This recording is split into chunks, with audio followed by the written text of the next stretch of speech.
है। तो भगत भाइयों, बंदी छोड़ सतराम बाजी महाराज की जय हो। तो हिसार में दंडोत प्रणाम हमने नहीं किया, अपना गाड़ी में बैठे बैठे परमात्मा को अपना याद किया। और ये क्या कर रहे थे, अपना समय पूरा कर रहे थे। और हम ये बात समझ रहे थे क्योंकि कंटिन्यू सुबह ये जो संजीव हुड्डा जो स्टेट गवर्नर था यूपी का, इनसे कंटिन्यू इनकी आपस बात हो रही थी। तो हम समझ रहे थे कि ये सारे गुंडे इकट्ठा हो जाएंगे, आज हमारी बढ़िया ढंग से धुलाई करेंगे ये। अरे पुलिस साथ में थी, पुलिस क्या करेगी भाई? पुलिस के साथ में देखो एनकाउंटर किया गया उसको, हमारे विक्रूत का रहने वाला था, वो क्या नाम था उसका, विकास दुबे। पुलिस ने एनकाउंटर कहाँ किया? यहाँ पे। तो ये कानूनी प्रोसेस हमें समझना चाहिए कि उसका एनकाउंटर यहाँ क्यों किया, जबकि शायद उसको कोर्ट में वहां पेश नहीं किया था ना। पेश क्यों नहीं किया था उज्जैन में? जबकि ये लीगल प्रोसेस है कि व्यक्ति जहां पकड़ा जाएगा उस सबसे पहले उसको कोर्ट में हाजिर किया जाएगा। लेकिन कितनी तगड़ी प्लानिंग थी कि कोर्ट में उसको हाजिर नहीं किया। और हमने यहाँ क्या किया था, एक बात हमेशा याद रखना, जब भी अचानक कहीं कोई घटना हो, तुम्हारे यहाँ कोई पुलिस प्रशासन पकड़ने आ जाए, तो आप तुरंत अपने मोहल्ले में चिल्लाओ, और अपरिचित व्यक्ति आ जाए तो तुरंत 112 नंबर डायल करो। 112 नंबर डायल करने वो सब जगह सूचना पहुंच जाती है कि पता नहीं कौन हमारे व्यक्ति को पकड़ ले गया। और ये अगर सूचना हो जाए तो फिर जल्दी कोई पुलिस प्रशासन वो कांड नहीं कर सकता। तो हमें जैसे इन्होंने अरेस्ट किया था तो तुरंत पूरा मोहल्ला खड़ा हो जाता, 112 नंबर डायल किया था। और इसके बाद फिर वहां पर घर में सूचना पहुंचती है कि हाँ आपके जो फलाने व्यक्ति थाने में है। तो ये जरूर ध्यान रखना, ने कभी भी रात बिरात तुम्हारे घर से कोई उठा ले, चाहे महिलाएं हो चाहे बच्चे हो, सबको इस बात को जागरूक करना चाहिए कि रात में अचानक पुलिस उठा ले जाती है तो आप सबसे पहला काम ये काम करो। उस समय ये टेलीग्राम होता था, तब लोग टेलीग्राम करते थे, तब काफी दूर होता था। जैसे हमारे कानपुर में तो मेन मतलब जो है माल रोड में होता था, तो वहां जाते थे, या जो हेड पोस्ट ऑफिस था वहां। तो ये वहां पे हमने कहा अभी हमारी ढंग से धुनाई करेंगे। और ये अपना जो है भाई, हम तो सोचते थे पुलिस तो इनकी मिली भाई, ये पुलिस लेके आए। अब हमें थोड़ा पुलिस पर भरोसा था भाई।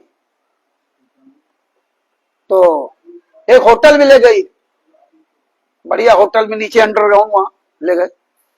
और बड़े बड़े होटलों में तो वही खाना आना कोई ऑर्डर दोगे तो टाइम लगता है वहां पे ना।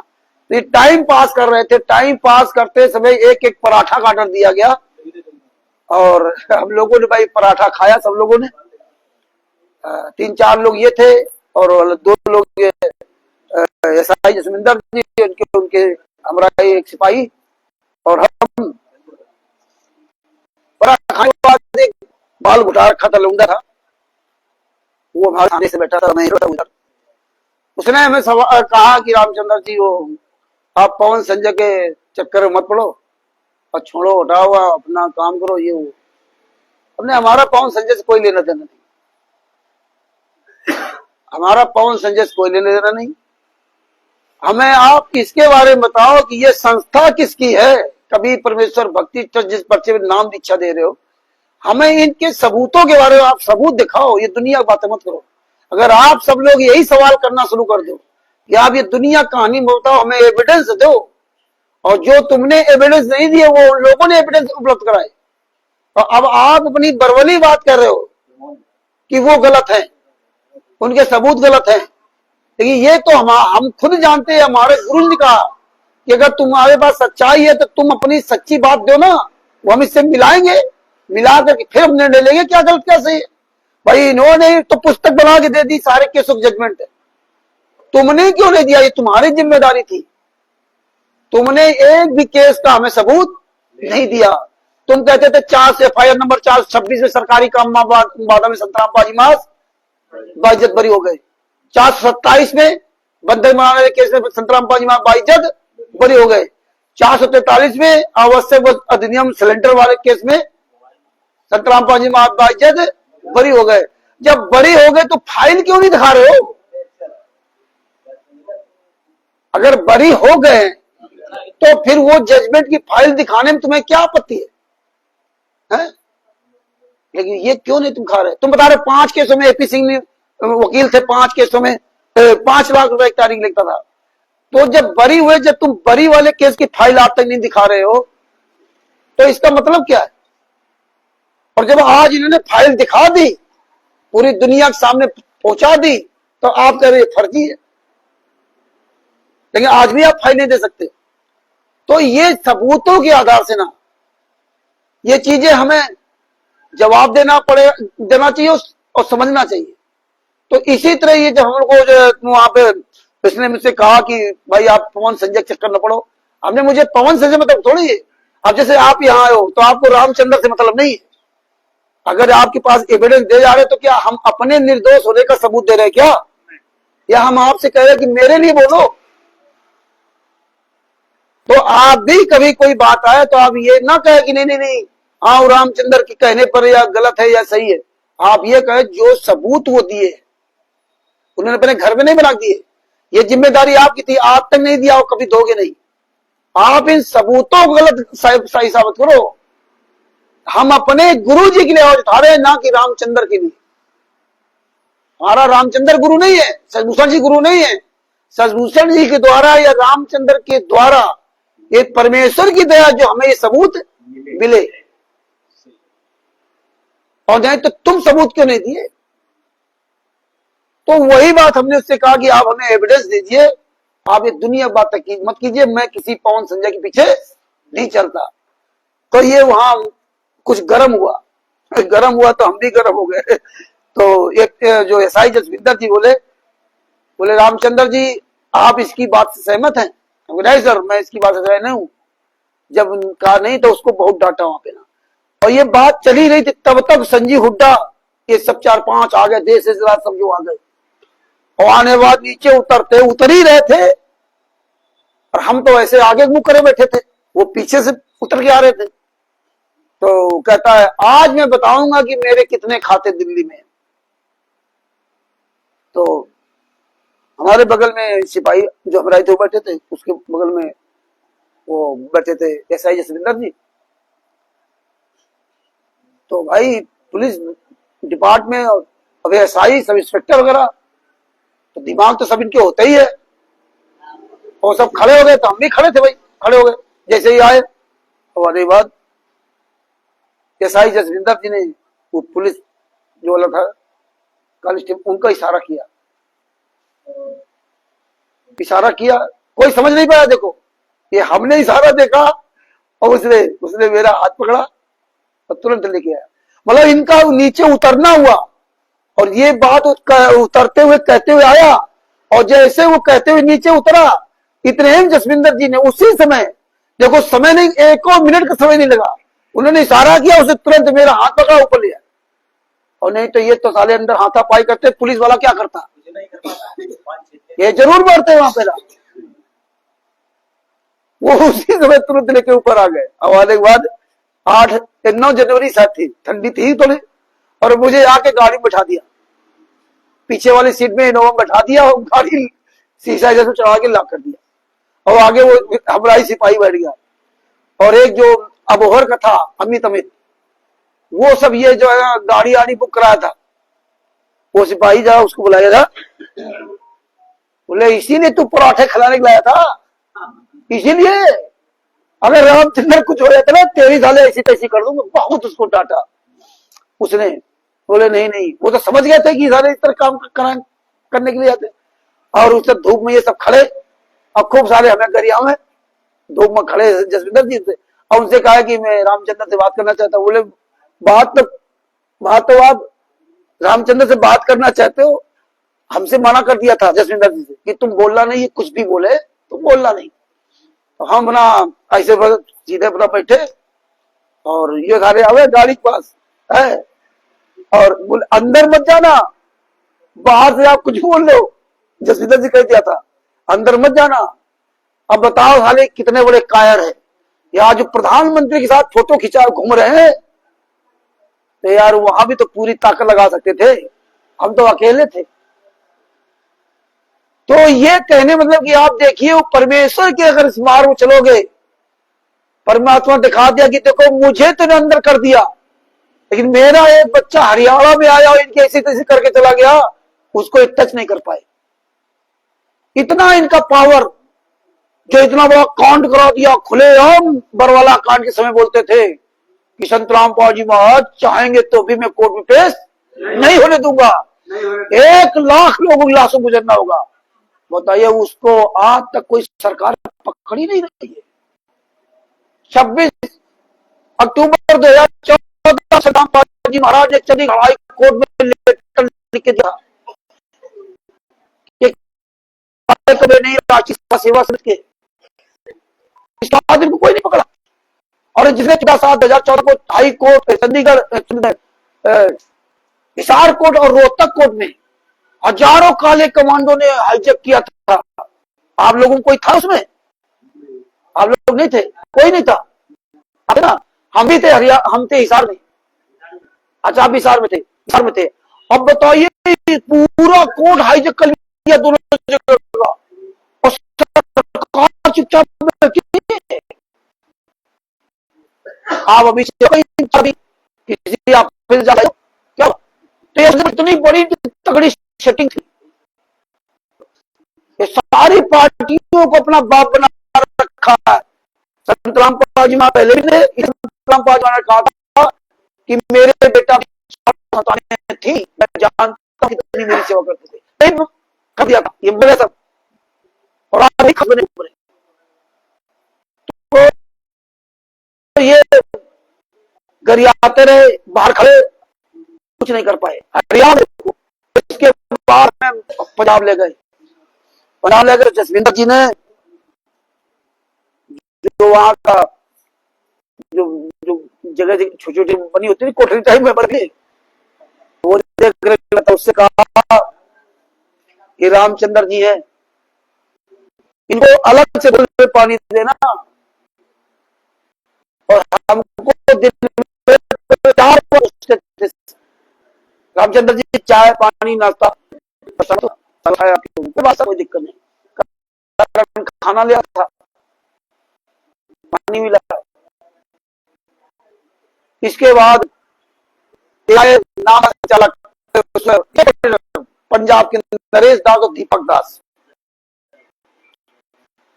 तो मोहित को फोटो थे। जब व्यक्तिगत तौर पे वो आए तो हम नहीं पहचान पाए दोनों को। तो ऊपर बुलाया, बुलाने के बाद जसविंदर जी ने मुझे ऐसे बिठाया थी, वो ऐसे 2 कुर्सी पड़ी थी, और वो दोनों उनके बगल में से कुर्सी डाले, ये दोनों बैठे। नरेश दास, दीपक दास बढ़िया जीन्स पैंट शर्ट पहने, फर्स्ट क्लास, चश्मा। हाँ, तो हम भाई नहीं पहचान पाए। ये साई का दिमाग देखिए। पहले ये साई ने मुझसे पूछा कि आप इनको पहचानते हो? आप कहते नहीं सर, हम नहीं पहचानते। जब पहचाने नहीं, फिर उनसे कहा कि आप इनको पहचानते हो हमको? बोले नहीं, हम नहीं पहचानते। दोनों जब कहा, और जब कहा नहीं पहचानते हो, इसके बाद ऐसाई ने कहा कि ये कानपुर वाले रामचंद्र हैं। अब देखिए, हमें कोई जानता भी नहीं, मेरे खिलाफ एफआईआर हो गई, मैं यहां से चला भी गया। और जैसे मेरा नाम सुना, दोनों वाले कुर्सी से चल गए। हाँ, वो चल गए। ये गुरु जी के मंजू पे गाली देता है, ये हम लोगों से फोन कर गाली देता है। तो बोले मिलाओ मंजू का फोन, मिलाया मंजू का फोन। हाँ, अब बताया तो उसने, देखो मंजू क्या करेगी, हाँ गाली देते, फोन करके रामचंद्र गाली देता, ये करता वो करता। तो बोले क्यों रामचंद्र जी? हमने कहा उनसे कहो ऑडियो भेजो, ऑडियो भेजो। और जब जसविंदर जी ने कहा कि भाई वो ऑडियो भेजो गाली वाली, तो होगी तब तो भेजोगे ना, आज तक नहीं भेजी ऑडियो। हाँ, मजे सुनाया तो क्या कहता है दोनों, ये ऐसे बोलता है, ये ऐसे बोलता है। दोनों सारे जब हम सुना रहे वहीं पर थाने के अंदर, बोले ऐसे बोलता है। और जब ये सब करके हार गए तो जो यहाँ का जो मेन थानाध्यक्ष जो भी है वो इनके ग्रुप में था, उनके यहाँ इन्होंने एसी लगवाया था ये फर्जी एफआईआर कराने के लिए घूस में। तो उसने मुझे बुलाया, अब जो भी वहां का मेन सरदार था, अब वो सब जो ना वहां पंजाबी भाषा में लिखा था, तो हमें बुलाया। वो नामदान संचालक बैठा, एक उसका चमचा बैठा, हमारे एसआई बैठे, एक और एसआई थे वो बैठे, सरदार था लौंडा बढ़िया। तो मुझे बुलाया, तो यही बातें करने लगे। वो कह रहा वो रामचंद्र फोन पे गाली देता हमको, पत्नी को, ये करता वो करता है। तो हमसे यही बात हो कहे कि भाई आप गाली देते हो, अपने सर से ऑडियो सुन लीजिए आप। भाई अगर मैं फोन पे गाली देता हूँ तो ऑडियो सुन लीजिए, ऑडियो तो होगी उनके पास। जब वो कहे कि भाई ऑडियो सुना, तो मोबाइल वो सर दूसरे मोबाइल में वो मंजू बेटी गाली देता है, हमने जो भी कहते हूँ सर इसे ऑडियो सुन। हमने अगर मेरा मोबाइल होता और सर आपको मैं अगर ऑडियो सुनाता ना तो आप सुन नहीं सकते थे, ऐसी ऐसी गालियां देते लोग। तो वो हमारे एसआई से कहता जसविंदर जी से कि इनका मोबाइल कहाँ है, और भगवान की बड़ी दया रही, हम मोबाइल से बड़ा परेशान थे भाई। हम यहाँ घर में मोबाइलें चला रहे थे और एक साधारण वेश में आप जैसा लड़का आया, गेट खड़ा, पहले दूसरे ढूंढते रहे दूसरे के यहाँ, और पता आता हमें से पूछा था, रात में फोन किया कि अरे रामचंद्र जी मैं कानपुर आ रहा हूँ, आपसे मिलना चाहता हूँ, जैसे आप लोग फोन करते हो। तब आ जाओ भाई, कहाँ रहते, फला जगह रहते, और उसी हिसाब से हुआ। इनको तो कुछ पता नहीं था, ये दूसरे रामचंद्र घर में घुस गए। हाँ वो हाँ दूसरे रामचंद्र, तो वो सारा जो है सादे वेश में था, थाने से आया था, तो कह रहा था मोबाइल का भाई क्या, हाँ हमसे पूछा हो भाई, तो हमने बढ़िया हाल चाल, तो इस हाथ में आदमी पकड़ा और मैदान उधर घर की तरफ उल्टा मैदान था, होगा कोई परिचित गया पुराना आदमी, कोई तमाम हमें जानते। और जैसे थोड़ी दूर पहुंचे न तो यार आगे चारों तरफ छुपे थे, तो एकदम आगे हमें कौरिया ली ने। तो हमने तुम आओ कौन, तब चिल्लाया, तुरंत चिल्लाया, तो तब मोहल्ले के लोग आ गए, एक 112 नंबर डाल करो। तब वो जो सिपाही आया था थाने से ना, फिर उसने अपना आईडी कार्ड दिखाया, ठीक ये जसविंदर जी छुपे थे, ये आ गए, ये अपना आई कार्ड दिखाए। हम लोग कोई बात नहीं, हमने जो पूछा, बातचीत हुई, थाने पहुंच गए। तो ऐसे मतलब जो है, और हाँ तो हाँ, तो मोबाइल में जो है ना, हमने तो कल मोबाइल का आपको यार, और ये मोबाइल हाथ पकड़े थे घर में यहाँ, तो खैर वो जसविंदर ने मोबाइल घर में दिलवा दिया। ने मोबाइल तो हमारी मेन जान है भैया। खैर फिर बोले, अब देखिए यहाँ आप तो पॉइंट बता रहा हूँ इसलिए कह रहे मजबूत होइए, और आप लोग जो है ये कथा नहीं कि कथा बता रहे हैं, ये मतलब अपनी आप बीती बता रहे हैं कि भविष्य में आपको इसी तरह हमें आपको आंदोलन में, आंदोलन के लिए बढ़ रहे हैं, कुछ भी नहीं होगा, होगा कुछ नहीं, मौत से बढ़ के कोई सजा नहीं होगी, और आपके गुरु से ज्यादा कोई सजा नहीं होगी। दूसरी बात, आप अपने दिमाग से बात निकाल लीजिए, कुछ भी हो सकता है, क्योंकि जिसका कोई अस्तित्व ही नहीं है, समाज सेवा से गुंडों का कोई अस्तित्व ही नहीं है, कौन हमारे सामने आ सकता है? ये उस समय सामने आते थे, हमें आपको इनके बारे में पता नहीं था। आज आप बताइए कहीं आते हैं क्या? आज अगर आप लोग यहाँ इकट्ठा हुए हो तो क्या चोरों की तरह बुलाए गए हो क्या? महीनों पहले मैसेज डाला गया सोशल मीडिया पर, खुलेआम डंक के चोट पे, और तुम्हारी औकात हो तो एक प्रोग्राम करके दिखा दो। तुम अगर अपनी इसलिए बाप की पैदाइश हो तो एक प्रोग्राम पूरे भारत में, पूरे विश्व में करके दिखा दो कि मैं फला तारीख को यहां मीटिंग करता हूं। यही तो कहता हूं कि जिसको आना चाहे आ जाए भाई, आओ, लेकिन तुम नहीं कर सकते, क्योंकि अब तुम्हें पता है कि हमारे बारे में सब कुछ पता चल गया। अगर भूल से भी एक प्रोग्राम कर दे तो जो संगत इनकी यहाँ जा रही है वही संगत इनको जूतों से मारेगी, ये जानते हैं अच्छी तरह से ना।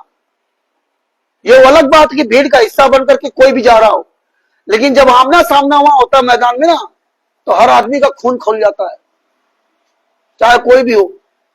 तो ये जानते हैं फिर इस संगत को रोक नहीं सकते। और संगत भले ही इनके यहां जा रही हो, और आप हमेशा ये ध्यान रखिए कि आप जब भी पकड़ो तो मेन आदि गिरावान पकड़ो। मेन उसका जो सेनापति होता है, सेनापति का गला पकड़ो। सेना का कोई लेना देना नहीं, सेना किस काम की, सेनापति का गला पकड़ो, सेना तो अपने आप सरेंडर हो जाएगी। तो इसीलिए हम आपको इतना मजबूत होना है कि हमें सेनापति का गला पकड़ना है।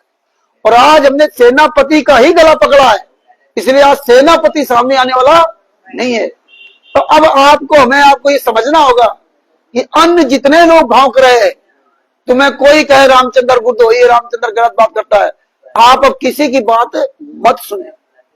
भाई मेन मुखिया सामने आ नहीं रहा है और आप दिन भर लगे सफाई देने में, क्या हासिल होगा भाई?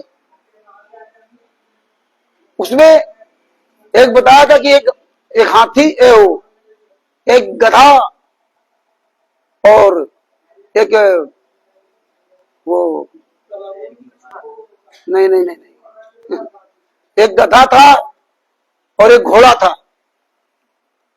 दोनों में बहस होने लगी। गधा कहे घास नीली होती है और घोड़ा कहे घास हरी होती है। बोले नहीं घास नीली होती है, और घोड़ा कहे नहीं घास हरी होती है। बहस दोनों में। दोनों अंत में बोले चलो राजा के पास चलते हैं, राजा से निर्णय लेते हैं कि मतलब घास कैसी होती है।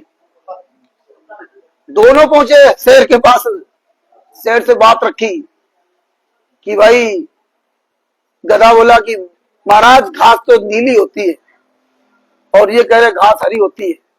दोनों की बात सुनी और सुनने के बाद शेर ने, राजा ने कहा गधा से कि आप 100% सही बात बोल रहे हो, आप बिल्कुल सही कह रहे हो, घास नीली होती है। और इस घोड़े को उठा करके जेल में ठोक दो, इस घोड़े को पकड़ के जेल में ठोक दो, घास नीली होती है।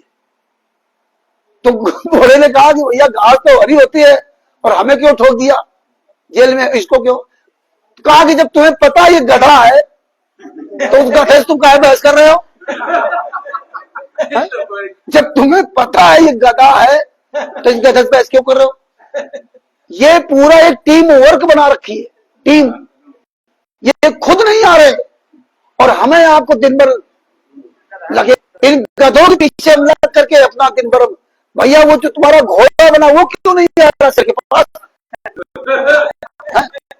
तो अब ये कहीं भी सामने आने वाले नहीं है, इसलिए कोई डरने की आवश्यकता नहीं है। तो कहने मतलब ये कि वो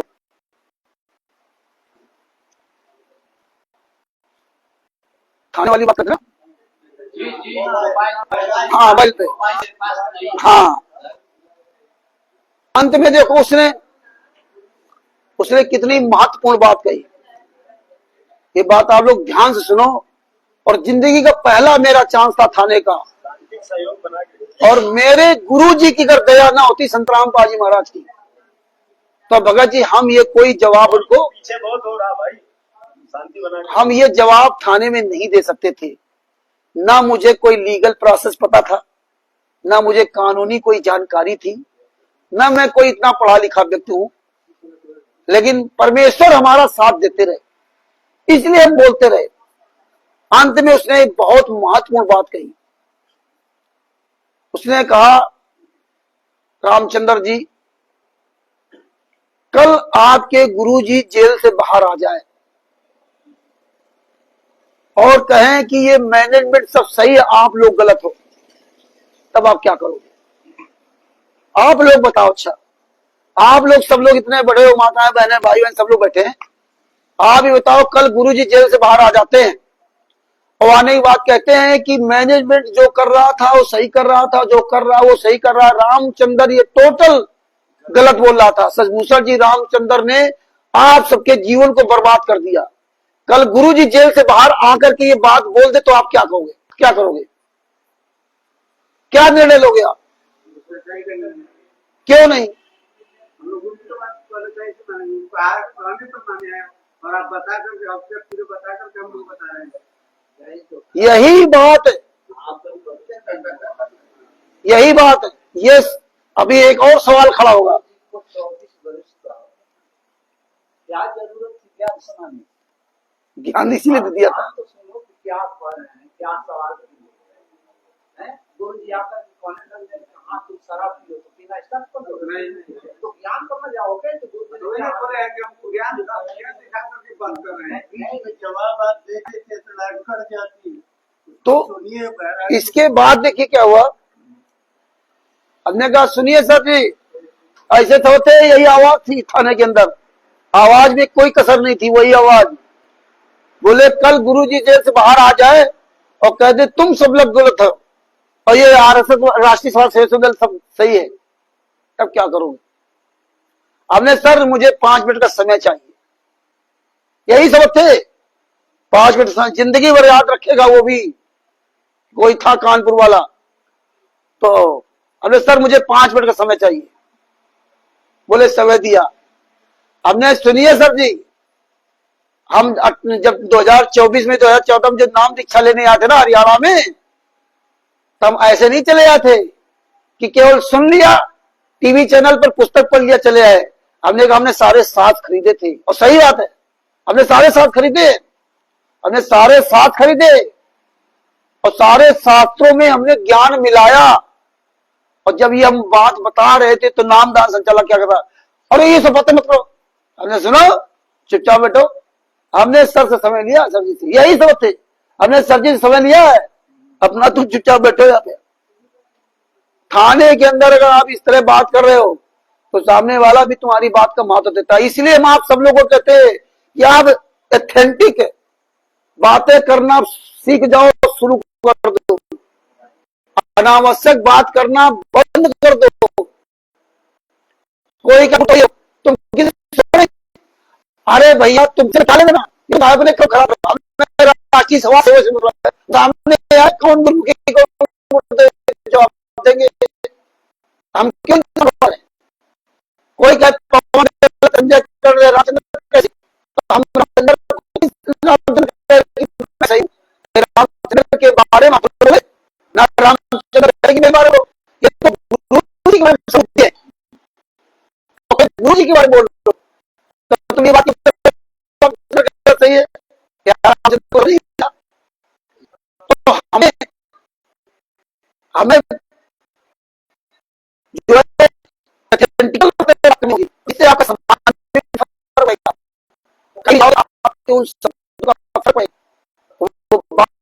पता चलता है उसका परिणाम क्या होता है। तो हमें सर कल मेरे सारे मिलाया, इसके बाद बड़ा नाम चले और सुनिए नेहरू जी कल जैसे बाहर आए हैं, आपकी बोतल और आधी पी जाए और आधा पी, तो बताओ आप लोग क्या करोगे? क्यों नहीं पियोगे? अब यहाँ ये हो रहा है, गुरु जी की ऑडियो आ रही है, गुरु जी की वीडियो आ रही है, ये तो नकली। अगर असली हुई का गुरु जी का 5 दिन 2014 ने आपको आध्यात्मिक और कानूनी प्रोसेस भी आपको सिखाया है, लेकिन बस उन बातों को समझने की जरूरत है और किसी बात ज्ञान में कमी 2014 में सब कुछ दिया हमारे आपके बीच में। तो अपने गुरु जी जेल से बाहर एक बोतल शराब की ले और आधी खुद पी जाए और आधी बेटा पी, हमने नहीं पिए। क्यों नहीं पिए? क्योंकि मैंने मुझे कहा है कि मेरे हाँ आदेश चलना, आदेश नहीं कहा, मैं उन खाते हो। वचन क्या है? वचन है प्रमाणित सत्य, अच्छे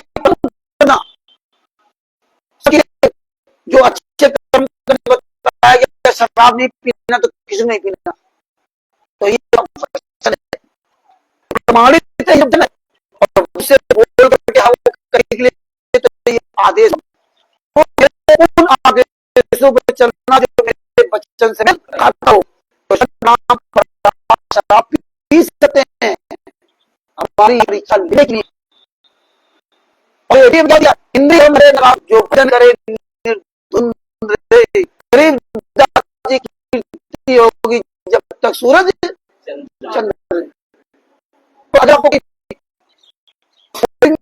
में शराब पिला देता है परमात्मा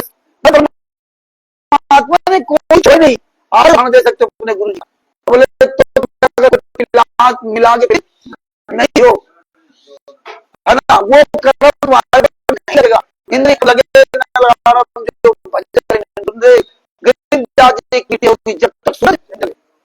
तो ये गुरु पे करने लगेगा गुरु को परीक्षा देना होगा,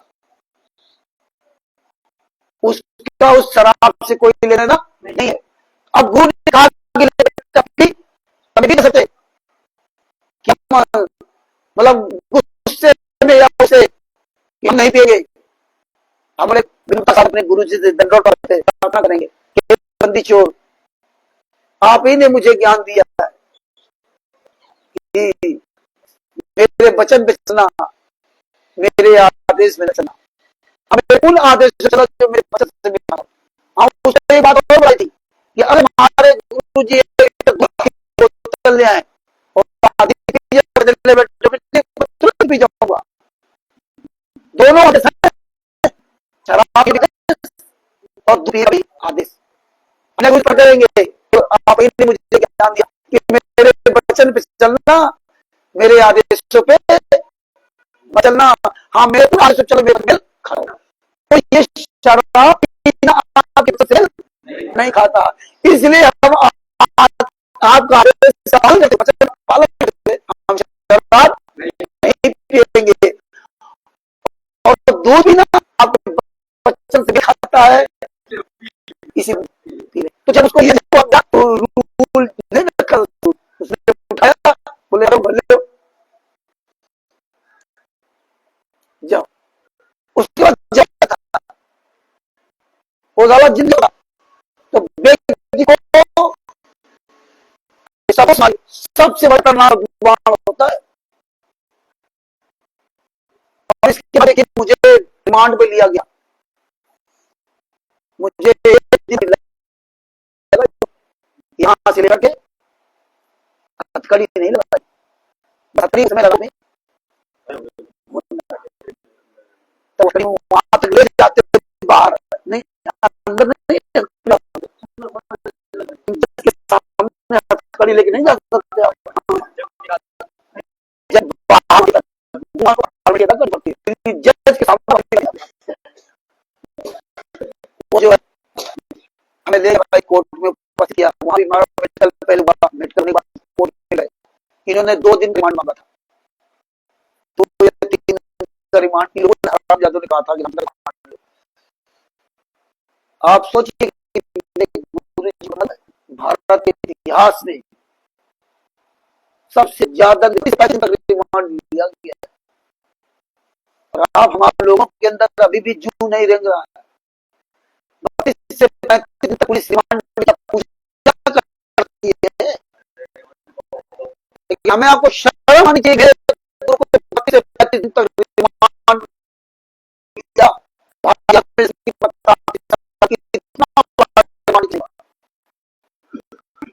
मतलब बहुत बड़ा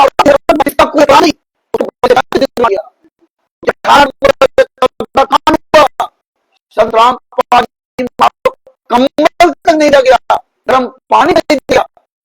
हम लोग सब और आज भी हम रखते हैं अपने गुरु के लिए एक वीडियो नहीं बना पाते। कैसे सर्दी गर्मी कैसे खाना खाते समय कि हमारे गुरु खाना खा में अपना सुन उनके दांत नहीं है जबड़ा से वो खाना नहीं खा पाते, सूख के एकदम लकड़ी हो गए। हमारा आपका व्यक्ति कोई जेल नहीं होता, सारी सुविधाएं आपको लगाते, फिर भी आप रात दिन व्यक्ति की वजह करते कि जेल से बाहर आ जाए। आप हर प्रयास करते,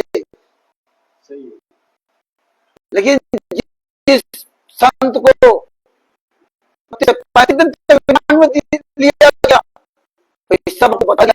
और रिमांड में क्या होती है, मिला ऐसे संत का या पिता गुरु को तो घर बैठे सेवा करनी चाहिए। और सेवा इसी करे नहीं, वो सेवा के पास बोल भी नहीं पा रहे, मोबाइल लिए 15-15, 20 हजार रुपए का, और आप ही शरीर भी अस्वस्थ हो, जिसकी मुसाफरी करते उससे पूछो। तुम्हारा देखो भगत जी नेपाल से, उनका नाम है? नहीं नहीं, वो मोतिया जी कितनी परेशानी में, गर्दन में इनका दर्द, बेचारे कल हमारे पर्सनल वीडियो भेजा कि रामचंद्र जी हमारी स्थिति ये खराब में नहीं है। वो जैसा तैसा मतलब बोलते बोलते आवाज निकालते हैं। अब उनसे जो दर्द कहानी होते, कल अगर तुम्हारे दर्द हो जाए तब क्या करोगे आप? फिर कहोगे कि परमात्मा हमें बोलने के लिए जबान देते और स्वस्थ शरीर देते तो हम जरूर बोलेंगे, और जब दिया तो आप दुनियादारी में प्रयोग हो, लेकिन अपने गुरु के लिए आवाज नहीं उठा। कहते मैं कुछ पता नहीं, सत्ता में हो, क्योंकि कहते हो बोलने का अक्ल नहीं। बस रिमांड में लिया, क्या यातनाएं दी गई इस उम्र में, और जिन गुंडों ने इतना भयंकर पूरी साजिश कर कांड कराया, तो वो क्या कसर छोड़ेंगे? क्या कोई कसर छोड़ेंगे उनके साथ में? जो गुरु ने पूरी दुनिया के सामने कहा कि मुझे जान से मार डालते, तो क्या? और आज 2014 कोई परवाह नहीं करता,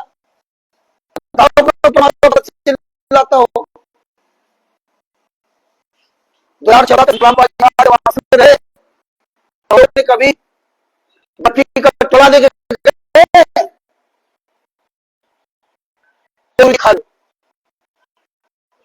हमें खिला रहे वो क्या नहीं?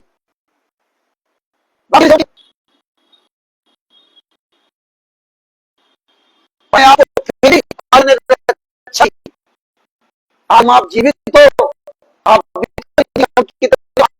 हमारे सामने लोग मर गए, हमारे परिवार में छोटे बड़े मर गए, लेकिन हम वो भी जीवित होते शरण मिली, ज्ञान मिला, और इसके बाद भी हम आवाज उठा रहे हैं।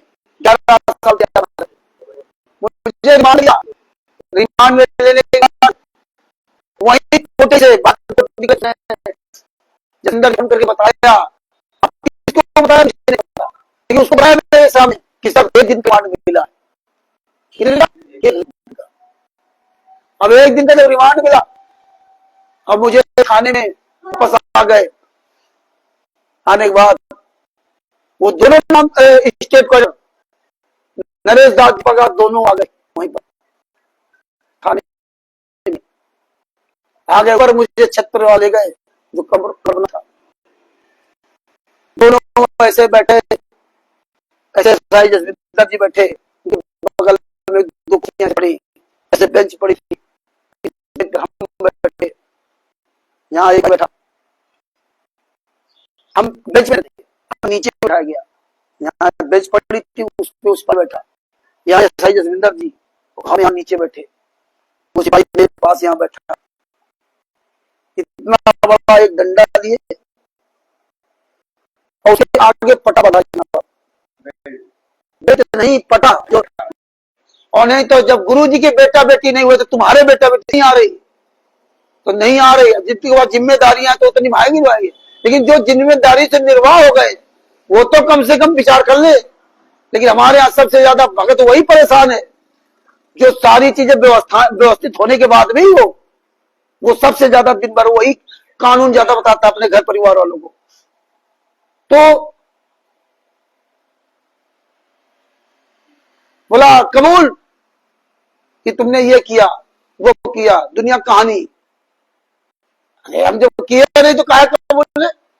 मतलब पत्नी की बेटी कपड़े फाड़ेगी। अरे देखिए हम तो गए नहीं थे वहां पे, लेकिन ये कहो क्योंकि रिमांड में लिया तो उनकी एक फॉर्मेलिटी थी, और हमारे गुरु जी की हमारे ऊपर बहुत बड़ी दया थी। दूसरा फिर तमाचा मारा दूसरे गाल पर, और भाई उसको तो कुछ पता नहीं था, तो उसने कुछ ताकत के साथ मेरे मारा तमाचा, और मैं तुरंत आ गया। यार जिंदगी में किसी ने हमारे गाल में तमाचा ना मारता हो है, और इतनी बड़ी भाई ना माँ बाप ने कभी इस तरह मारा पीटा। अब वो एकदम इसके बाद बोले चलो वो कमरे में लेके चलो। जसविंदर साथ में जाने के बाद इस कमरे में ले गए, वो बाहर बैठे थे। कमरे में ले जाने के बाद सिपाही साथ में गया, पट्टा लेकर वही डंडा, 5 पट्टा मारने के 5,000 रुपए, एक पट्टा का 1,000, 5 पट्टा मारो चंद्र के 5,000, 5 पट्टा मार दो 5,000 और आपको दे। अंदर कमरे ले गए। धन है मेरे गुरु जी रामपाल महाराज। हाँ हाँ, तो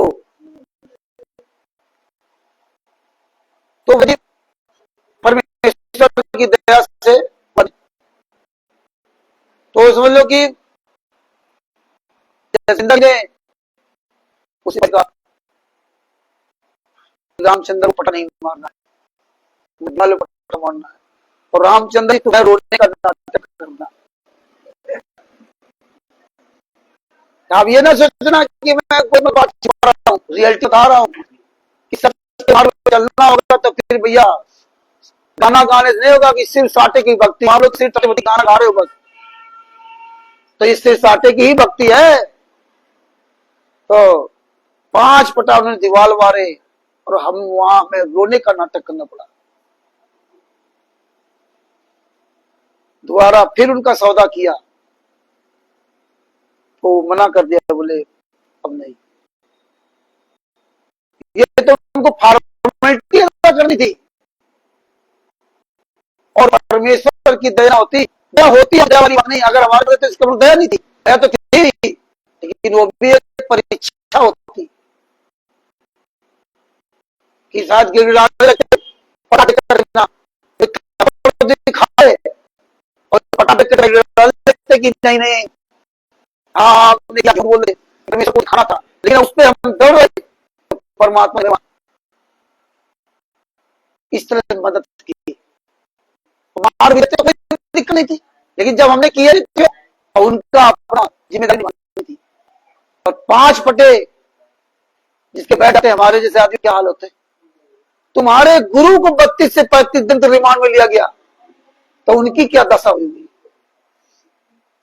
बकवाद करना सब लोग बंद कर दो, आप ठोस बातों पे आ जाओ। और सबसे बड़ी बात, ये अपने हाथ में मोबाइल आपके पास है, रोज 5 मिनट का एक वीडियो डाल दो अपने गुरु के लिए, ये पुस्तक पढ़ते हुए या पुस्तकें दिखाते हुए वीडियो डाल दो। ये हमारे गुरु जी की जजमेंट की पुस्तक ही है, इसके सब लोग पढ़े। यही करते हो तो ना काम कर दो कि अन्य हमारे लोग भाई बहन सब पढ़े देखे सुने। तो इस तरह रिमांड में लेकर के मेरे साथ अत्याचार हुआ, लेकिन परमात्मा ने वहां बचाया। जेल कोर्ट में फिर मैं हाजिर किया गया। कोर्ट में हाजिर करने के बाद जसविंदर जी एसआई अपनी गाड़ी से मुझे लेके जाते थे, कार से, और रास्ते भर में पूरी कहानी बताई थी मेरे गुरु जी की। जसविंदर जी से संत रामपाल जी महाराज को जेल में मिलवाया गया था, एसआई जसविंदर जी को उनसे मिलवाया गया था। जसविंदर जी बहुत नेक इंसान आत्मा थे, लेकिन उन्होंने थोड़ा गलत किया तो उनको भी उसका दंड मिला। एक्सीडेंट हुआ काफी, लेकिन आदमी बहुत अच्छे थे। गलत ये था कि हमारी जो चार्जशीट नहीं दाखिल हुई, 2 साल तक चार्जशीट नहीं दाखिल किया इन लोगों के दबाव में, और हम लोग बताते रहे थे कि उनका ट्रांसफर हो गया, नौकरी छोड़ दी है। हमारे साथी लोग ये कहते रहे कि उन्होंने नौकरी छोड़ दी, वो पागल हो गया। अभी जब केस नंबर आया तो जब बाहर जसविंदर मुझे नहीं पता, जब पकड़ी बात काफी को तो सब एक समान है, तो हम नहीं पहचान पाए, उन्होंने मुझे बुलाया। हाँ बताइए सर, 3-4 लोग थे, बोले आपने मुझे पहचान सर, आपको बोले मैं जसविंदर। अरे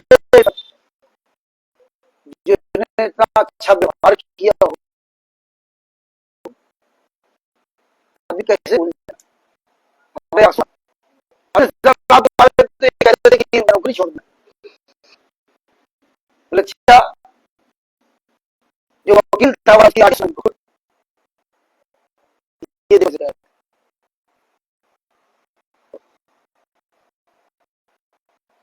ये रिमांड जो हमारे साथ था, तो गुरु के साथ क्या होगा, सोचो। इसीलिए हमें पंजाब के बारे में रिमांड है कि उसको ये दंड दिया, दूसरे का हो सकता है परमात्मा ने इसीलिए तो दिखाया जरूर। हम कैसे आ रहा, अब देखिए तुम्हें जागरूक होना इसलिए पड़ेगा कि आप लोग पढ़े लिखे, क्या केस हो जाए, इसलिए इको सर्विस नामक ऐप्स, ये सब चीजें जरूर मैं पढ़ा लिखा नहीं करना पड़ेगा आपको। जो वकील इन्होंने तो केस किया नहीं, उस वकील ने किया था 2 साल 4 से वकील नहीं किया।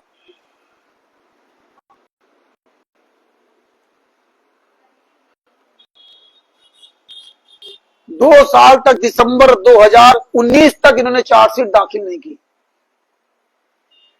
और जबकि मैक्सिमम 90 दिन होता है चार्जशीट दाखिल करना, मैक्सिमम। और जब चार्जशीट दाखिल नहीं होगी तो केस क्या चलेगा, इन्होंने नहीं, और आदमी को बुलाते, तारीख मिलती रही कोर्ट के, तारीख मिलती रही, एक सादा आ जाए, सादा जाने के बाद उसमें सब लोग कर दो और बस तारीख दिया, चले जाओ।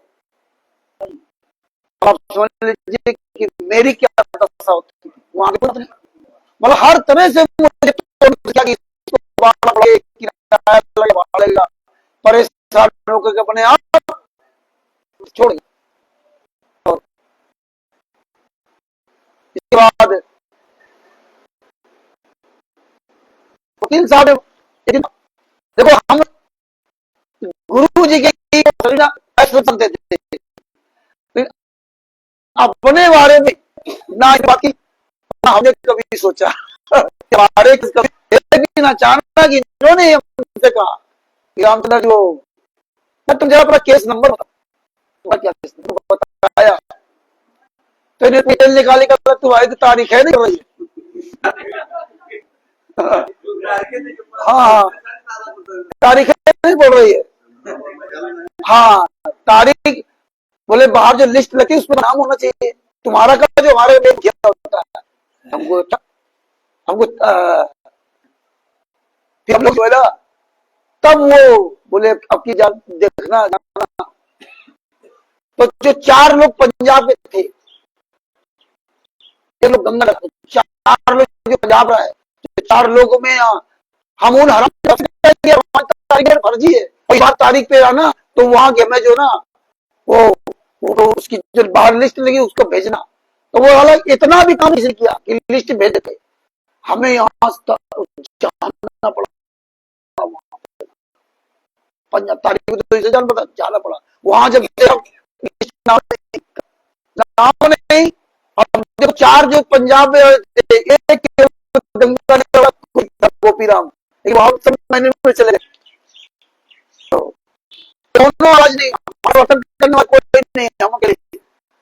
हमने अपने वकील को फोन किया, जसपाल को, वकील को फोन किया और सवाल किया, रिकॉर्डिंग किया, रिकॉर्डिंग करने बाद उसको भड़काया भी, गाली दी उसने को, है ना, वो ढंग से सुनाया, ढंग से सुनाया, इतना सुना ढंग करके नाम बराबर कंटिन्यू, हमको चुतिया बुलाता रहा, छूट बोलता रहा, 2 साल तक तारीख बोला, और रिकॉर्डिंग करके हमने वायरल की सब जगह, उसकी फोटो उसका सब कुछ वायरल किया, जंग करके ना वायरल किया। तेरी ऐसी चीज देखो, पंजाब कोर्ट में मेरा केस, हमारा कोई नहीं, वो चारों सब अलग, और ये अलग राजस्थान अलग, जो जयपुर था गंगानगर का, ये तो ढुलमुल था, 4 दिन बाद इधर 4 दिन बाद उधर।